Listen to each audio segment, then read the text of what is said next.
பிரிக்கும் சனாதனம் ஒழிக்கப்பட வேண்டும் அப்படின்னு எதிர்க்கட்சி தலைவர் அசெம்பிளில போட்ட போடுல தமிழ்நாட்டுல இருக்கிற காவிப்படைகள் மட்டும் இல்லாம இந்தியால இருக்கிற ஒட்டுமொத்த காவிப்படைகளும் காலுக்குள்ள கட்டர் முட்டை மாதிரி கான்னு கத்திக்கிட்டு இருக்காங்க.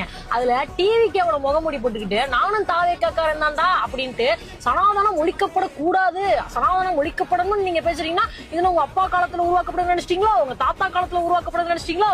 உங்க பாட்டன் ஈவே ராமசாமி இருக்காரு பாத்தீங்களா, அவங்களுக்கு முப்பாட்டம் உருவாக்குன ஒரு புனிதமான விஷயமா சனாதனம் இல்ல? எனக்கு புரியல. சனாதனத்துல நீ என்னத்த புனிதத்தை கண்ட? சனாதனம் தான் இந்து மதமா? சனாதனத்தை இழிவுபடுத்துறது இந்து மதத்தை இழிவுபடுத்துறதுக்கு சமமா? அப்படிப்பட்ட சனாதனம் உனக்கு என்ன சொல்லி கொடுத்துச்சு? தலையில பிறந்தவன் பிராமணன், மாப்பிள்ள பிறந்தவன் சத்திரியன், தொடையில பிறந்தவன் வைசியன், பாதத்துல பிறந்தவன் சூத்திரன் அப்படின்னு நீ வேணா சூத்திரப்படத்தை சுமந்துருத்துறா, நான் என்ன சூத்திரப்படத்தை சுமக்கணும் அப்படின்னு தான் பெரியாரு சனாதனத்தை ஒழிக்கணும்னு நினைச்சாரு. அப்படிப்பட்ட பெரியார கொள்கை தலைவரா வச்சுக்கிட்டு ஈவே ராமசாமியாமா, அந்த ஈவே ராமசாமி கிட்ட இருந்து இவர் பெண் விடுதலை மட்டும்தான் எடுத்துக்கு வராமா. நீ புனிதமா நினைக்கிற சனாதன